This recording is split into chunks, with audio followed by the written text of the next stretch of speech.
For this month, Brian and I have been going through this book called It Didn't Start With You. And basically, it's a book about inherited family trauma. So we're going to take a dive into some of the stuff that they talk about because they make some pretty interesting points. I think it's a very good book. I'd recommend picking it up. This little shot of it, if you are interested in picking it up for yourself. We're going to be diving into a little bit of it today. So the book, It Didn't Start With You, it kind of tackles the topic of epigenetics and the relation of family trauma to your personal experience. So just to kind of cover what epigenetics is, it's the study of how the environment and other factors can change the way genes are expressed. It doesn't change genetic code, it just changes the way that genes are expressed. Some of the early studies on this were done on the children of people who were Holocaust survivors. And what they were finding is that these children who were the offspring of Holocaust survivors, their brain structures resembled people who had serious PTSD, though they had not experienced any major trauma that was identifiable. So it was kind of interesting. Why is it that their brains are expressing themselves with the structure of a PTSD victim, but they don't have any identifiable, trauma to associate it with? And so we begin to look into the likelihood that your genes begin to express themselves based on the experiences of your family. Mark Wolynn, the author of the book, what his proposition is that if you really want to understand your story, and if you really want to get healthy to the point where you're like that whole complete person, he recommends that you go back about 3 generations and you look at your family history in depth to try to understand who you are. And what's interesting here is you've got to consider, like, socio-behavioral modeling is like an established understanding of how people learn. We see people do things and we copy them. We watch the bigger monkeys and we try to do what they do because it makes sense to us. And so from that perspective, what happens when you come from a home that's experienced trauma from generation to generation to generation? What happens when that family begins to pass down that trauma from generation to generation? What happens when you're removed from the understanding of where the trauma began or how it necessarily affected you or how it was handed down to you? And so the idea behind this is perhaps going back, tackling some of the web of your family trauma in order to get a better understanding of who you are. I think the simplest way to put it is half of your story is your trauma, the other half of your story is your family's trauma. So it's kind of understanding that so you can get a holistic perspective on what's going on with you. I know for my parts, there's a book called The Body Keeps the Score by a guy named Bessel van der Kolk. And great book, phenomenal. If you're interested in reading this book, I would recommend you read Body Keeps the Score before you read this book, because that's a great way to get yourself in tuned and to kind of get a much more holistic understanding of what's going on inside of you. If you do it, I went through and tried a lot of that. I didn't do the yoga. I use meditation instead of yoga, but it's a great tool. It lays out a very clear outline on how to address trauma, either in a top-down manner, understanding where you are right now and changing your behaviors accordingly, or from a bottom-up way. And that's kind of what we're talking about right now, addressing your trauma in a bottom up, starting at the beginning of your story to understand why you are the way that you are right now. Like I said, from his perspective, he would recommend that you go back about 3 generations. I know that's not possible for everybody, but that is the outline that he lays out. And I know that for myself, I've had some success following that. I know for myself, just going back 2 generations, I was able to see just a ton of trauma that made it real obvious why my family was acting the way that they were acting. So I think what we'll do now is maybe kind of get into some of the map that he provides us on how to address some of our trauma. The big thing he starts off with is the concept of a core language map. And the best way I could explain this is it's taking time to understand the language of your trauma. I had done some meditations using another technique with Hemisync, and during one of their guided meditations, they had you do something similar, but it was basically about identifying and understanding your fears. For me, one of my strongest fears that I self-identified with was rejection. That was something that was like a big fear for me. And when I look at my family, I can begin to understand how that fear of rejection is actually an expression of what had happened with my family. You can just go look at my great-grandfather. He was the 5th of 6 children, and he was given away to a family when he turned 5 years old, and he wasn't allowed to see his biological mother ever again. And so in that, I see a story of a little boy being rejected by his family. And in me, I can begin to understand why that expression of rejection feels so real to me. Even when I haven't been kicked out of my family, I've not had those experiences. And yet when I close my eyes and I think about my greatest fear, rejection is it. It's like, that's interesting that it would tie back so succinctly to a real event that's like 2 generations in my family history. So I don't know if you wanted to jump in, Alex, and kind of address maybe some of your language. Yeah. So I was trying to, while reading this, I was trying to kind of look into myself, and I was trying to figure out what it was that I could pull out of myself after reading some of this book. And I was having some difficulty because I was like, well, I don't really feel like I have any issues that might extend past too far back in my family history. But to be honest, I don't even have that much knowledge about too far back in my family history. The biggest recorded work that's in regard to my family history is my mom has a timeline of every relative from us to Moses, and she's Mormon, or it's passed down from my grandmother who's from Utah, is Mormon. And I'm like, I look at that, something like that, I'm like, that doesn't really feel like it pertains to me very much. But something, after doing some meditation, actually with some Hemisync, I was actually able to settle down in my mind and sit with what it is that's really feels like would be like a core part of my discrepancy with just how I feel about life. And what came up is, I don't feel like I've ever been anywhere that I actually belong. And when I was about 1 year old, when my parents divorced, it wasn't a very great relationship from the get-go. But just growing up, the contrast of my households was just so night and day. My mom was raising us to be, Christian, very religious, elbows off the table. But there was a lot of shame applied to, if you're not doing the stuff that you're supposed to do, you're not supposed to be doing that. And the contrast at my father's house, it was very relaxed. Instead of eating around at a table, we'd be eating with food trays on the couch. And it was kind of put your feet up on the couch, do whatever you want. Cussing's not a big deal. And so every time, like every week, I'd be switching households, and I would be used to the house I just left, and I would get in trouble for either if you're like cussing or just being lackadaisical, not being very respectful.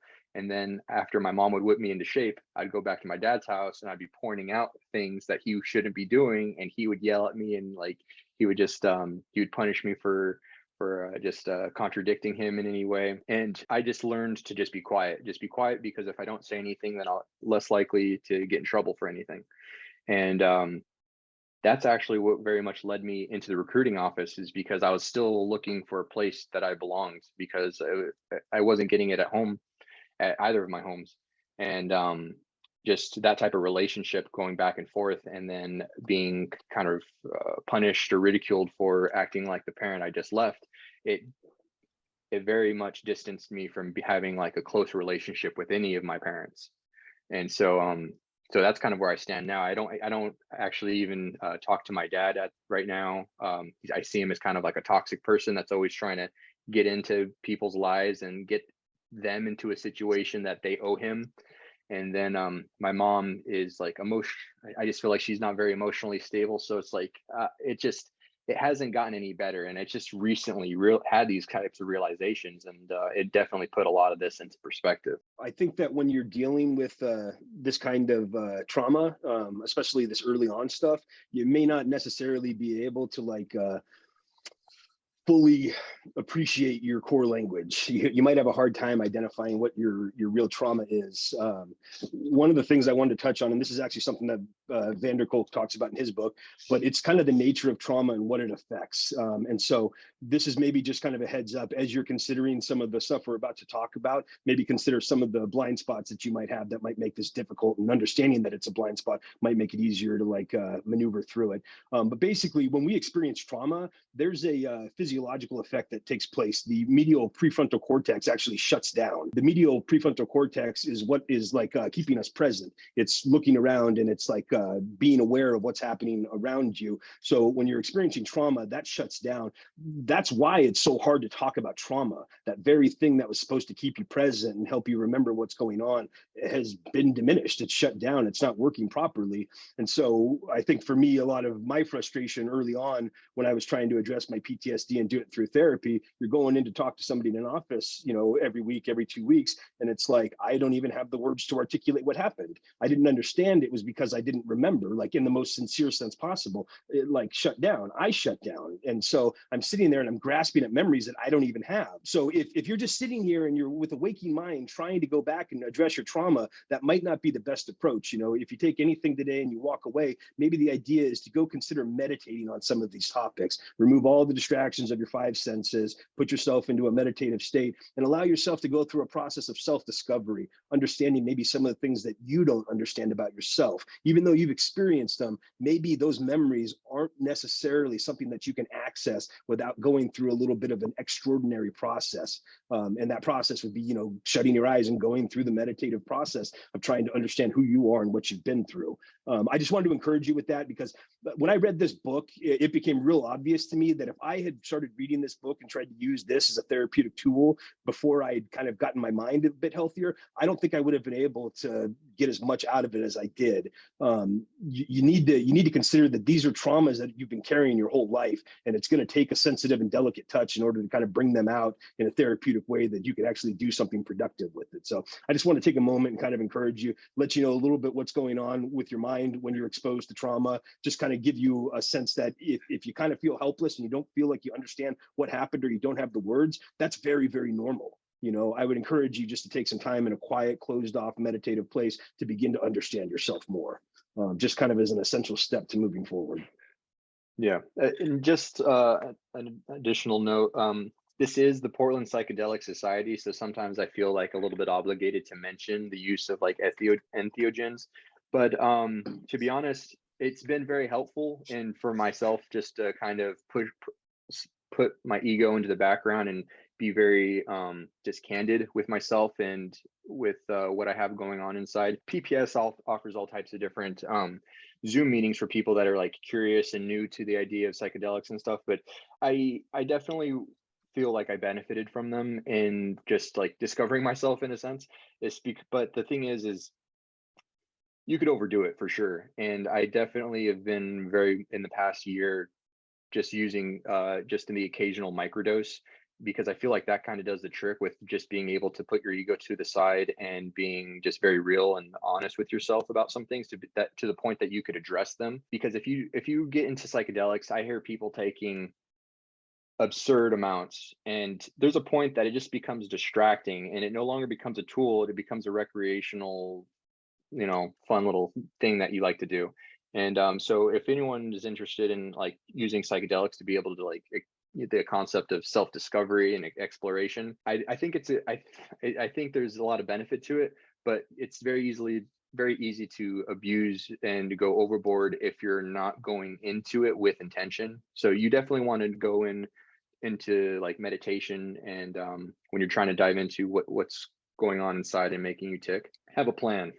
Have a plan, and not just say, well, I'm going to take a couple of these and see how I feel. I got this this quote here, Brian. Should I read this quote? Sure. It says, as long as we remain caught in the web of family patterns, our relationships are likely to struggle. When we learn, however, to untangle the invisible threads of our family history, we can unravel their influence upon us. Deciphering our core language makes that possible. By making visible what has been invisible, we become freer to give and receive love. I feel I went through these, and I feel like these all pertain to me. You had a difficult relationship with your mother. You reject, judge, or blame a parent. You are merged with the feelings of a parent. You experienced an interruption in the early bond with your mother. You took care of a parent's feelings. Your parents did not stay together, and your parent was disparaged or disrespected by the other parent.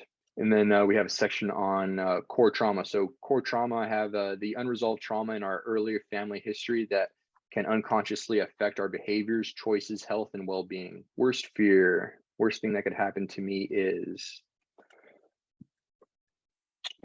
What's the worst thing that could happen to me? I know that I got this question from that meditation I was doing, but I know that for me, it was three things that were the standouts. The first was the rejection, the second was humiliation, and then the last one was death. And the death characterized itself as a fear of spiders, which, you know, I mean, you get bit by a poisonous when you die. So that's those are my three worst things that can happen to me: humiliation, rejection, and then ultimately death. Death's inevitable, and well, at some point in time, you're going to be humiliated. So I don't know. Just all seems like very human concerns. Yeah, for me, like I said, is like not being where I belong. I feel like I have a lot of energy, enthusiasm, and creativity, but I feel like I don't know where to put it. And I just feel like I've gotten so much I've been judged in so many different groups that I've been involved with my life, that I feel just closed off and kind of reluctant to be myself and to fully express myself and dive into something. So like not being where I belong and being kept from being able to be myself is I don't so much have so much of a fear of death, but not being where I belong, feeling like I don't have any connection with the people around me, like that to me is like I'd feel like I'd have a wasted life. Just not having connections, not making anything out of what I have, you know. Yeah, absolutely. Mm. Well, and I think kind of as an observation, I think that maybe that sense of like not doing what you're supposed to be doing, if you don't know your whole story, then maybe you're kind of like handicapping yourself from knowing what you're supposed to be doing. You know, like I said, the whole thing for me, I mean, I took a bottom up approach to getting healthy, but that really took me taking time to get to know a family that, I mean, all my grandparents are dead. I mean, none of them are here, you know, so it's like, it's time to do research. It's time to start understanding. It's time to do some digging. And man, once you start peeling back the surface, you begin to understand that like the family I come from, it's just trauma after trauma after trauma. I mean, like the fathers are all dying before the kids are born, or they're dying shortly afterwards. Mothers are losing their minds and like, you know, bailing on the families. It's like you're looking at like separated mother-child connections just on all sides of the family. It's crazy. And then I'm sitting here and I'm thinking to myself, wow, I'm living a life that's full of chaos. And when I look at my history, it's like, oh, well, my family history is chaos. It's like, that makes sense. It's like you need to find a way to make sense of all it. It goes to that concept of bearing that I've talked about before. Bearing is like three specific points: where you've come from, where you are, and where you're going. And if you're looking at your life to try to find a satisfying life by only looking at your experiences of where you come from, where you are, and where you're going, it's not going to give you the vision for your life that you need. I would postulate that where you come from is actually more your family's history. Understanding your family's history is what allows you to understand where you are right now. And once you get those two coordinates, you just got to pick where you want to go. It's like your life just opens up. You get this vision and this opportunity, and it's all predicated off the experiences that your family's had before you. You're just building off of their story.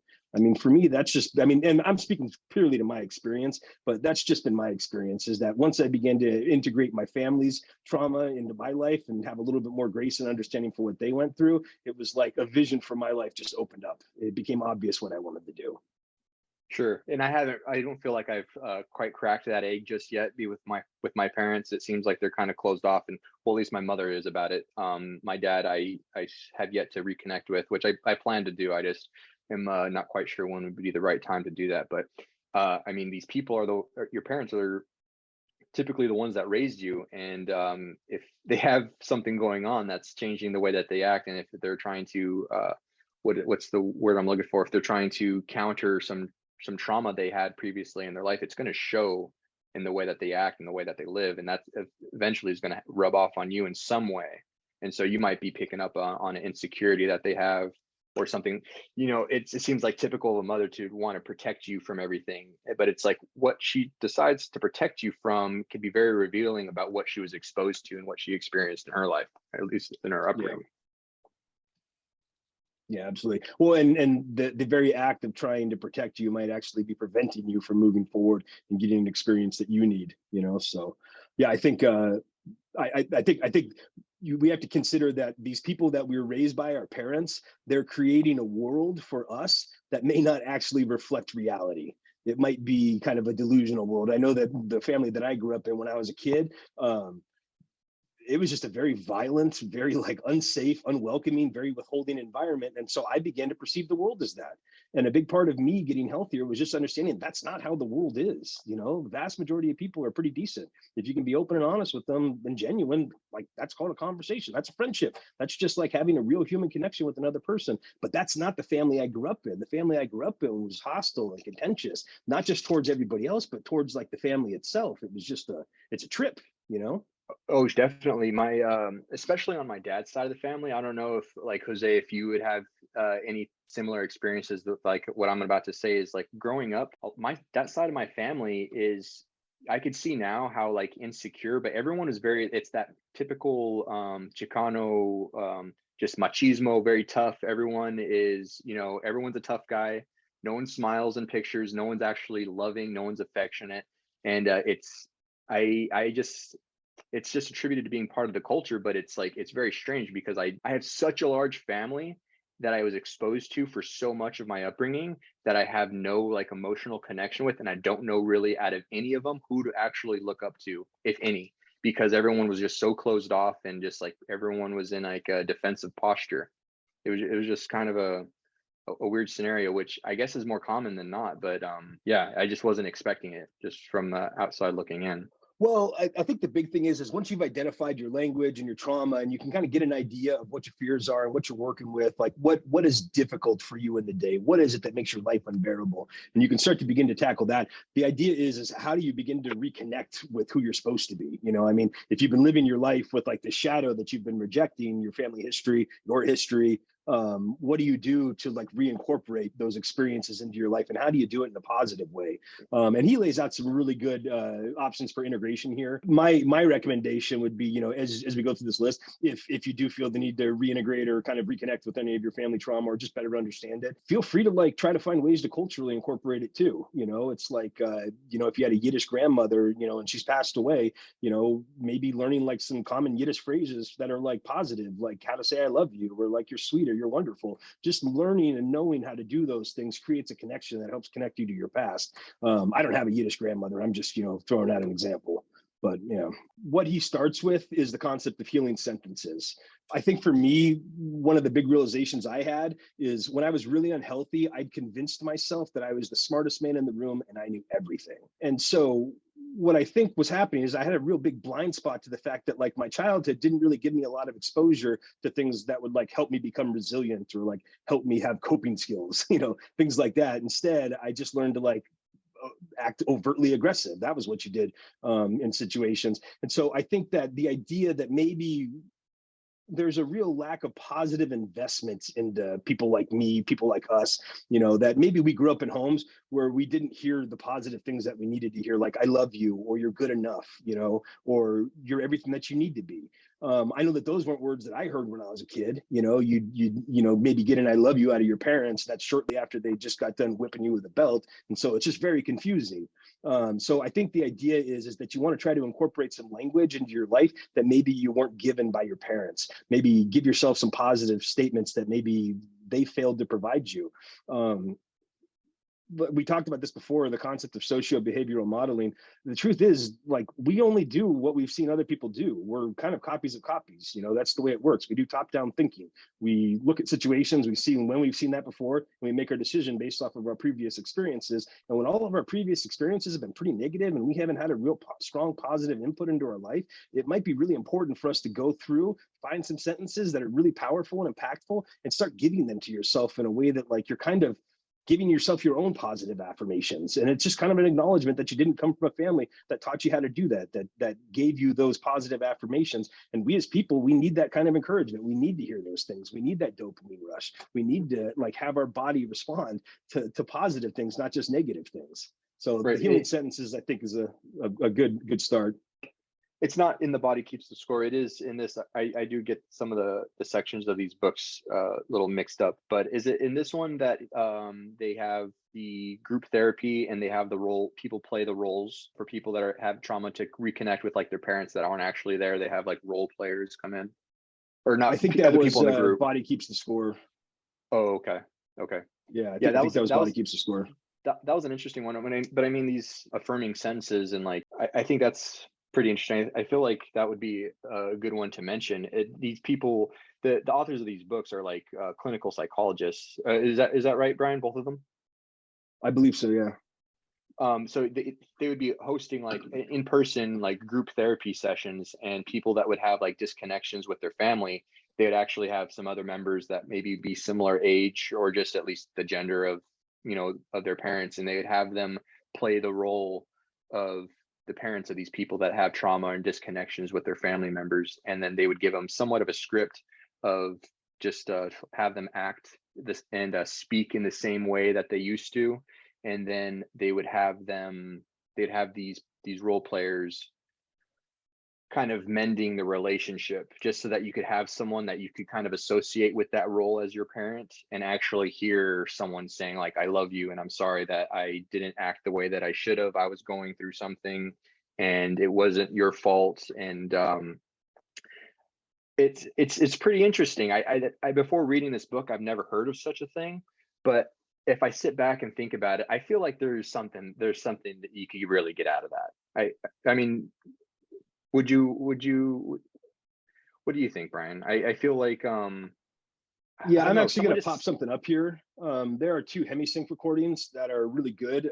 They're affirmational. One of them's healing your feelings, and the other's thinking empowering thoughts. I remember when I first did this like a year ago, I'm like sitting there, I've got this bag on my eyes and I got my headphones in, and I'm crying my eyes out because I'm realizing I've never heard these things before in my entire life. It's unbelievable. And so let me just pull this up there real quick. I'll put a link to some of this stuff. It's on Spotify, but if you have a different service, it's also available through those as well. This one is healing your feelings, and the next one is empowering thoughts. But I would really encourage it if you haven't tried affirmational meditation. It's just, for me, it was life changing. It's just so weird to hear positive things, to hear empowering things, especially when you come from like that military background where it's like most encouragement is some form of like tearing you down. So yeah, it's for me, it's been real beneficial to incorporate that in my meditation. I've enjoyed it a lot. It's netted me a lot of good results. the Hemisync stuff, would these recordings also do all the Hemisync, including these play off of the frequency following response? Are these also to be encouraged to wear double headphones, to wear headphones on both ears?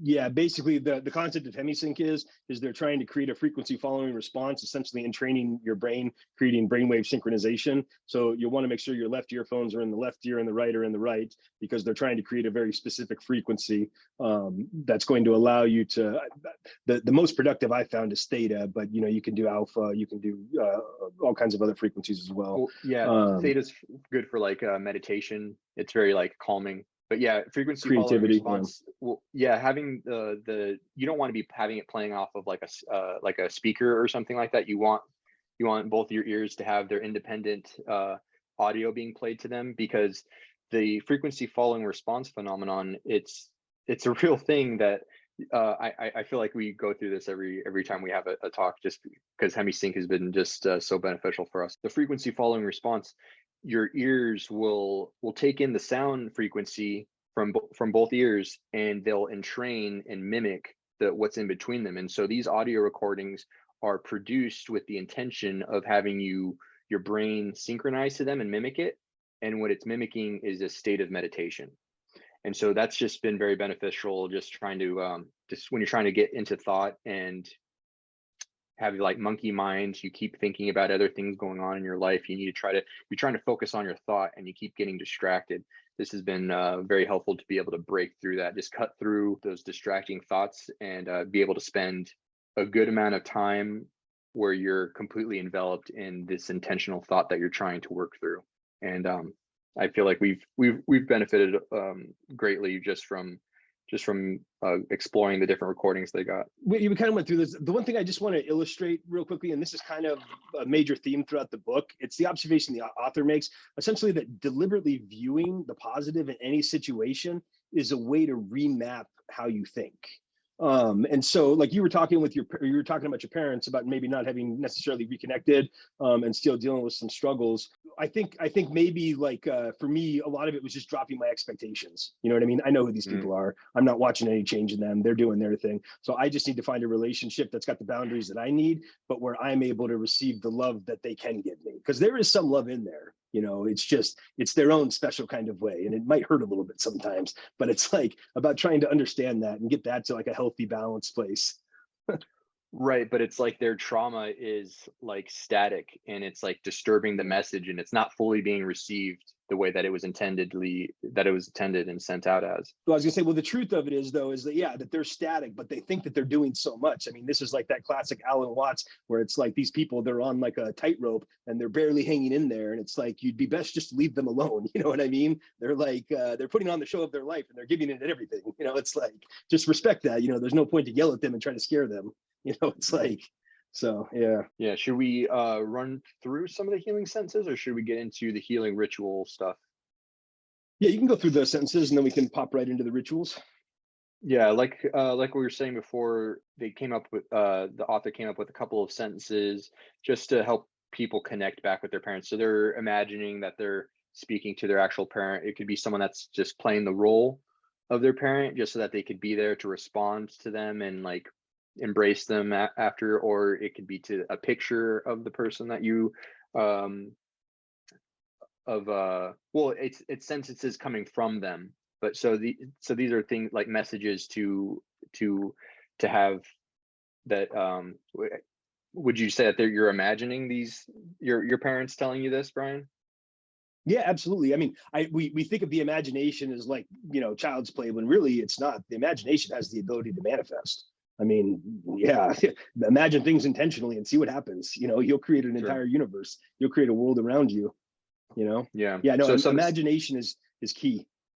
yeah, some of these are well, let's see. Some of these are like, you know, having you being given the message like I love you from your parent, and then some of these are kind of like a reaction and to like confirm that, you know, there is a loving connection, but you're going to be living your life your way. So like some of these are I will honor you by living fully. So that's kind of just like your own interpretation of what that is. Live consciously and break old habits of living. I'll live my life in a loving way, committing to openness and love. I'll make something good come out of this tragedy. So instead of just being just enveloped by the negativity of the situation, trying to come out of it with the positive. And I mean, mindset is everything. If you come out of a tragedy with a positive mindset, it's not going to have nearly as much of a grasp or an effect on you as it was if someone that just totally accepted all of the negativity and just said, this is the end, you know, I'm just taking it. Deliberately viewing the positive in any situation is a way to remap the way you think. Yeah. And I think that really illustrates the importance of the imagination. I mean, if you can imagine anything, why imagine a world where you suffer so much? You know, maybe imagine a world where you give people the benefit of the doubt. Maybe you imagine a world where the people that hurt you aren't hurting you because they hate you. They're hurting you because they're terribly hurt, and it's all they know how to do. Yeah. So there's a couple of different things that they recommend doing.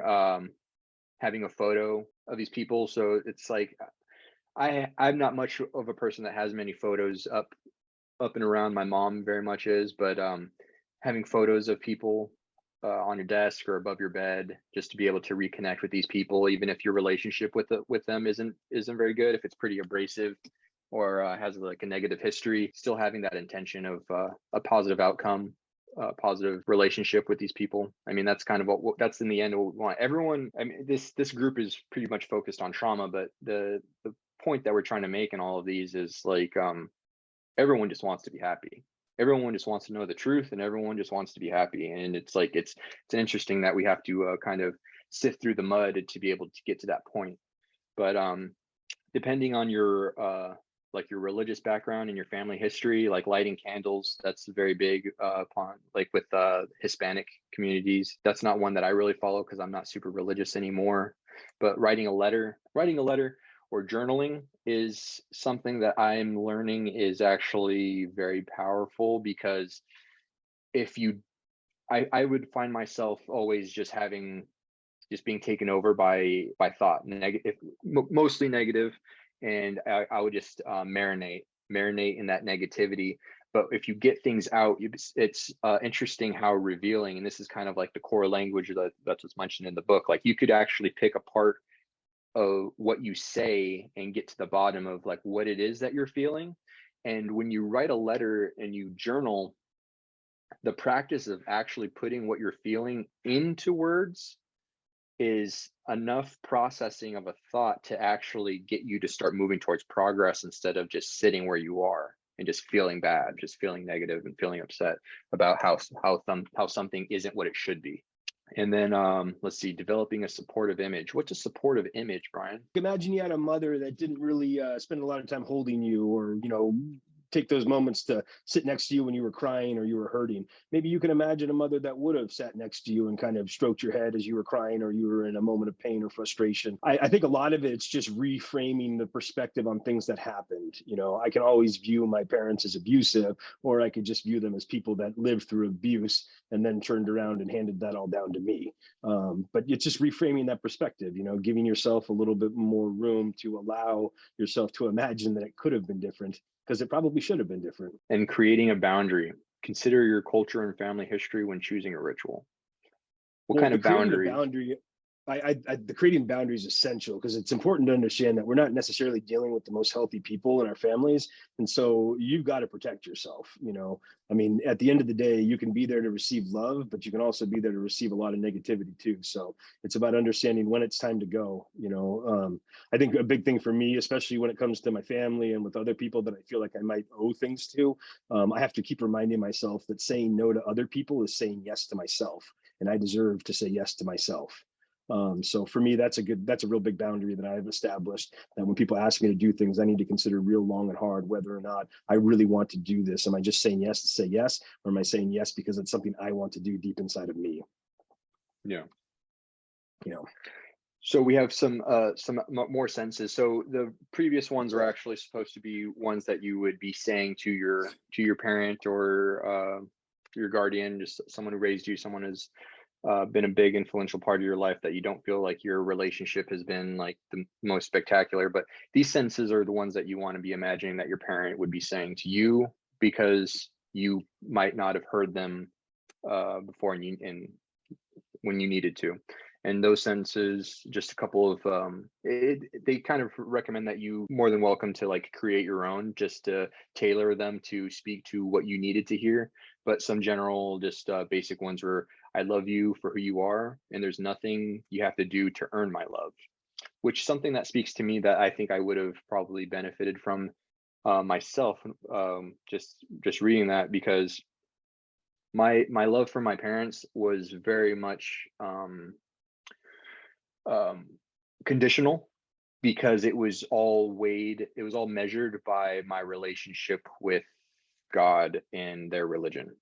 I still kind of feel like I get that now, but what can you do? So that's something that really speaks to me personally, and whatever you needed to hear that was never said to you, which is like what we said. So I think the big thing to remember as we're going through all of this is like that there is a consequence to intentionality. When you're making an effort to break from spiraling old mental pathways and make new ones, it's beneficial to maybe consider incorporating, maybe microdosing. Maybe this is a good opportunity to add entheogens. Alex had mentioned earlier about the idea that the entheogens help move the ego to the background. And that's very true. And that's really essential for a lot of this work, because a lot of this is childhood trauma, and childhood trauma is something that we've been carrying for a real long time. It's part of our identity for a lot of us. For a lot of us, we've kind of like assumed this role as a victim. I know that when I was living with PTSD for probably 10, 12 years, if I'm being honest with myself, I had adopted the role of a victim, and it wasn't until I was able to, meditation was obviously huge. It was the biggest step I could have taken, but the incorporation of entheogens, it allowed me to be incredibly more productive when I was in those meditative states, because I didn't have my ego trying to defend myself, trying to make myself feel better about the things that had happened. They were just things that had happened. And now I could maybe observe them like objects that could be picked up and examined. And once I'd examined that object, I knew exactly where to put that experience, and it wasn't causing me to suffer anymore. So for me, that was my personal experience, incorporating entheogens with this meditation, just in an attempt to get away from like some of those old mental pathways that don't get you what you want. You know, I mean, we've been handed down these lessons, and some of them may not be very good lessons. Some of them may be the very thing that's causing us the most pain in our life. It might be time to critically examine what we've been taught and begin to maybe let go of some of the lessons that don't deserve to be carried anymore. That kind of speaks to what I feel like is one of the leadership principles of the Marine Corps is know yourself and seek self-improvement. And yeah, just the use of entheogen psychedelics, again, it can be a very useful tool if you use them properly. Like I said, if you overdo it, it just becomes a distraction at some point.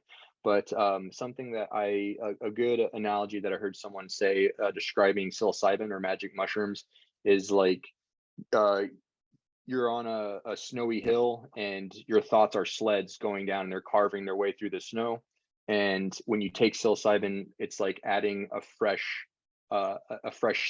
sheet of snow, and so you're not so vulnerable to fall into the old thoughts. You can if you want to, but it kind of takes that away from you if you have a negative one. And it's interesting how many people have benefited from breaking substance abuse habits like just cigarettes or drinking, just from incorporating some microdosing of psilocybin. But that's as far as we got as far as notes on this book for today's meeting. If there's any questions, comments, concerns, we're opened up to anyone to jump in. We've talked about trauma in like the sense that we were alive and we've experienced trauma, but I also want you guys to consider something else. I was going through the book again and I caught some like notes that really stood out to me. It's this concept that your trauma may not have even started when you were a kid. It's the idea of perinatal trauma. So just think about this. If you know your family and you know the environment that you were like raised in, consider the environment that your mother held you in her womb in. You know, it's this idea of perinatal trauma, and something that they observe in the book is that after 17 weeks, there's a pretty open flow from the chemical response of the mother into the child. So if your mother is in an environment where she's suffering abuse, verbal or otherwise, and she's flooding her system with cortisol, a stressor, in response to those stressors, then the fetus at 17 weeks old and on throughout the entire pregnancy will begin to experience that flushed level of cortisol. And that little kid in the womb is learning that that's what the world's going to be like when he gets there. So, you know, just to kind of close off this concept of trauma, I mean, it's not even just the trauma you live through. I mean, there's the trauma that you experience before you even breathe your first breath of air. You know, so there's a lot to work with here. I hope you guys got something out of this, and I hope you check out the book. It's a very worthwhile read. I'd encourage you, if you haven't read The Body Keeps the Score, check that out too. That's a phenomenal book. I've never seen a book that does such a good job creating an outline to get back to a healthy place. So with that, thank everyone for coming by, and we'll be seeing you guys next month. Sounds good. Thanks for coming by. Have a good one.